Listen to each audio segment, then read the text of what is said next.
It is really easy to get under the skin of our petulant child president, but to live in Donald Trump's head rentree, that is a step above. Now, while many people do, one word does above all else, and that's taco. Yes, the fact that Donald Trump always chickens out really irks him, and we saw that on full display today. Donald Trump was meeting with Israeli Prime Minister Benjamin Netanyahu and was confronted over his tariff failures and essentially just admitted defeat in a complete implosion that we are going to get into. But before we do, if I could quickly ask you to leave a like on this video, and if you haven't already, and you enjoy our channel, to hit that subscribe button because it goes a long way in supporting our work. Now, before we can get into Trump's response to these questions about his failed tariffs, we have to start with a breaking story detailed by Nicole Wallace about how these tariffs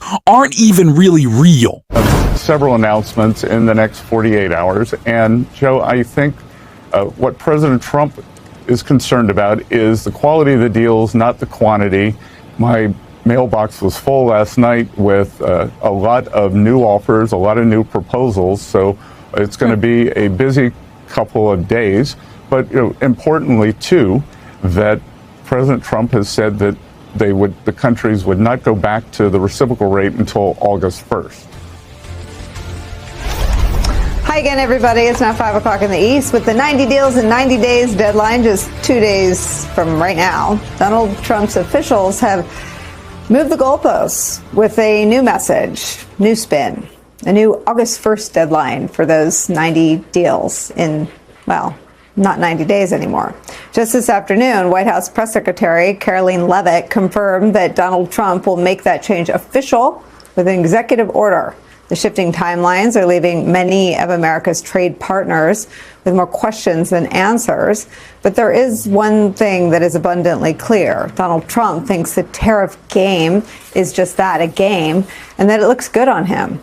As one White House insider tells Politico, quote, Trump knows the most interesting part of his presidency is the tariff conversation. It's all fake. There is no deadline. It's a self-imposed landmark in his theatrical show, and that's where we are, end quote. Keep that in mind, business owners far and wide. It's a joke. It's all for show. Trump is abruptly re-escalating his man-made trade war today, sending letters to at least 14 countries, setting tariff rates between 25 and 40%. They'll go into effect on that new August 1st deadline, absent any more moving of the goalposts or deals. Those countries include top U.S. allies like Japan and South Korea. Why all of this is now been reported to be a, quote, game to Donald Trump, there are very real consequences to the volatile nature of his on-again, off-again tariffs. With the renewed tensions today, stocks fell 1%. The Dow sank roughly 400 points. Now, an extra few weeks could perhaps produce a few more deals than the current partial ones that exist with the UK and Vietnam. But as the New York Times reports today, quote, it has all been a big show from Donald Trump. It's all bluffs and bluster. He only cares about the PR. He also only cares about shorting the market so that his rich buddies can do some insider trading. Not just his rich buddies, his buddies in Congress as well. We've seen plenty of Republicans buying the dip on Donald Trump's Liberation Day only to make a pretty fat profit for themselves. But the tariffs were never real. Donald Trump didn't have any cohesive plan of how to carry them out long term. How to bring back American manufacturing like the guy who saw a mass exodus of manufacturing under his first administration would really care. Of course he wouldn't. And that is why when he was asked about his tariff failure and the extended deadline, which is just such a joke, he essentially admitted defeat on actually going forward with these tariffs. Two questions were asked about them. I want to start with the first right here. Mr. President, are the tariff letters that you sent today final offers, or are they negotiable? More or less final offer. So South Korea, Japan should take it or leave it? We're always subject to negotiate something that's fair, but we've talked to most of the countries, and pretty much they've had their way for many, many decades, as you know.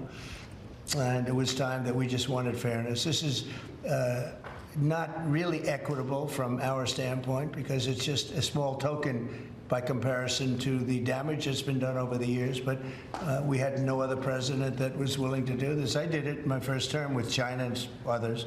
We took in hundreds of billions of dollars of tariffs. No inflation, the most successful period of time that we've ever had financially in the country. The first term. I think this term is going to be much better, even much better than that. That was the best ever, and this is going to be, I think, substantially better. And we're on the way to doing that. We've already taken in over $100 billion worth of tariffs, and we haven't even started. And all I say to the other countries is, you know, some of them wanted to make a deal and want to be fair. Others perhaps got a little bit spoiled. They were a little bit spoiled because for 30, 40 years, 50 years, they were taking advantage of the country. So we're going to, I would say, final, but if they call with a different offer and if I like it, we'll do it. And the August 1 deadline, I mean, is the August 1 deadline firm now? Is that it? Because you're moving firm. it. No, I would say firm, but not 100% firm. If they call up and they say, would like to do something a different way, we're going to be open to that. But essentially, that's the way it is right now, yeah. Okay, so this letter, which scary letter is the end of things. But also at the same time, if you see another deal and you like it more, you might do that. So you're just kind of he's admitting defeat. He's saying, we are just waiting on other countries at this point. Donald Trump is giving himself no leverage, no power. He always talks about having all the cards. He has no cards right now, and not like in the good sense, like it's he's got no cards. There is no leverage that Donald Trump has because everyone knows he just inflates the numbers. He makes a big show and then he chickens out, which is what he was confronted about right here. President, on tariffs, what happened to 90 trade deals in 90 days? We've spoken to everybody. We know everything. It's all done. Well, state I told you, we'll make some deals, but for the most part, we're going to send a letter. We're going to say, welcome to the United States. If you'd like to participate in the greatest, most successful country ever. I mean, we're doing better than ever. I don't think, and you're going to see these numbers soon. We've never had numbers like this. We've never had investment like this. We have more than 90. We're going to have much more than 90, but most of those are going to be sent a letter. This is exactly what I said. Now, we've made a deal with United Kingdom. We've made a deal with China. We've made a deal. We're close to making a deal with India. Others we met with, and we don't think we're going to be able to make a deal, so we just send them a letter. If you want to play ball, you have to. This is what you have to pay. So, as far as I'm concerned, we're done. We're sending out letters to various countries, telling them how much tariffs they have to pay. Some will maybe adjust a little bit, depending if they have a cause. We're not going to be unfair about it.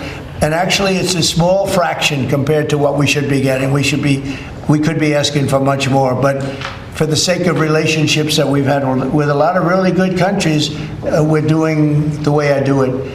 But we could be getting a lot more. We could ask for a lot more than what we're asking for. Let's say we're done because you're sending the letters to follow up on Ed had asked earlier.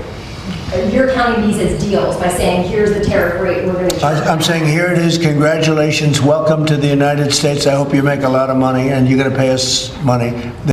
So again, 90 deals in 90 days. That was just always. It was just always. Like, he never meant it. My favorite line so far has been from Scott Besson, who said, oh, the president actually cares about the quality of the deal, not the quantity of the deal. That's my Scott Besson. I can't do it. He's got that really quiet and annoying voice, though. He only cares about the quantity.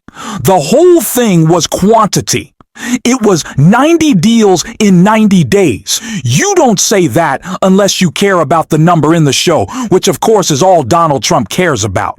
He's never going to go forward with any of these deals. He doesn't care about the impact of these deals. He just wants to make the threats. He wants to intimidate because it makes him feel strong, which he's not, which is why he's trying to go after Zoran Manny. And he was asked about him in this clip right here. It's not going to happen again. So we'll see you in New York next year? Oh, well, look, I'm going to come there with the President Trump, and we'll see how do you know who the mayor will be? I don't know that. Do we know that? He's going to be very fine, and who knows? We don't know who the mayor is going to be yet. But this is a communist. He's not a socialist. He's a communist, and he's said some really bad things about Jewish people, and he said some really bad things about a lot of people. And I think he's going through a little bit of a honeymoon right now, but he might make it. But, you know, it all comes through the White House. He needs the money through the White House. He needs a lot. He's going to behave. He'll behave. He better behave. Otherwise, he's going to have big problems. But it's a philosophy that this country is not ready for, and it never will be. The idea that Donald Trump would attack Zoran, who, by the way, of all of the Democratic candidates in that primary field, had the biggest and most expansive plan of investment in combating real anti-Semitism in New York City. That Donald Trump, the guy who was saying anti-Semitic slurs and hangs out with Nick Fuentes and Marjorie Taylor Greene, would make that accusation is laughable. Donald Trump is intimidated by Zoran because he is the biggest blow to his fascist regime so far. He is a Democrat standing up to Trump, leading the way and showing the rest of the party what it looks like when progressives fight back. They build coalitions, they build momentum, and they win, which is exactly what he's going to continue to do. And that's really scary to Donald Trump, who is completely melting in the mind and is no match for Zoran. Obviously, Zoran's also a lot better looking, which is not important, but it's worth bringing up. But we saw some of that mind melting, that pudding brain that we talk about with Donald Trump when he was talking about his missiles right here. And, you know, we were, at the end, 14 missiles we shot, and every single missile was shot out of the air. It was pretty amazing. That was sort of the end. And they told us they were coming and where they were and what time they were coming. And they said, if you'd like to have a different time, we'll do that. And that's respect when they do that. I appreciated that they did that. There was no surprise. We got the soldiers out of the base in Qatar, in this case. But they knew they were coming. 14 missiles were coming. Yeah, I've got no clue what he's talking about. I don't know what any of that means. And I don't think that Donald Trump does. He just seems a little confused. It's like when he's talking about dogs and dogs going in through the front door and who's a dog and who's not a dog, and being like a dog in a good way and a bad way. He doesn't know. Clearly he doesn't know, but that's the theme of this presidency. Again, especially with the tariffs, and we started with Nicole Wallace. I want to close with her because she also had some, of course, more interesting insight on what this story means going forward. Threatening to strain diplomatic relations and bring some global commerce to a halt. A delay of a few weeks may not do much to soothe many foreign governments. It could also further unsettle financial markets, which revolted when Trump initially announced his global tariffs, a meltdown that prompted Trump to institute the 90-day delay. They add this, quote, his tactics have stripped businesses of the certainty they need to plan, resulting in higher prices, less investment, and slower economic growth for the country. That is where we start the hour. Some of our favorite experts and friends. U.S. financial commentator for the Financial Times and writer of the Unhedged newsletter, Robert Armstrong, is back. Also joining us, CNBC's senior Washington correspondent, Eamon Javers, and NBC News White House correspondent, Vaughn Hilliard. Vaughn, we'll start with you in that I guess it goes in the category of shocking but not surprising reporting in Politico that to Donald Trump, the tariffs are, quote, a game. I think that if you look back at these last months here, Nicole, I would go to Treasury Secretary Scott Bessent back in March when there was dispute within this White House about whether these tariffs were a negotiating tactic to use as leverage to force countries to come to the trading negotiating table. It has all been a facade. Donald Trump has always been lying. Who does this come as a surprise to? Certainly not me. Certainly not you. We've paid attention long enough, but we have to continue to. And we're going to be calling him out on this show every single day. And if you want to support that, as always, you can hit that subscribe button, leave a like on this video, and if you stuck around to the end, drop a blue heart in the comments. And until next time, I'll see you soon.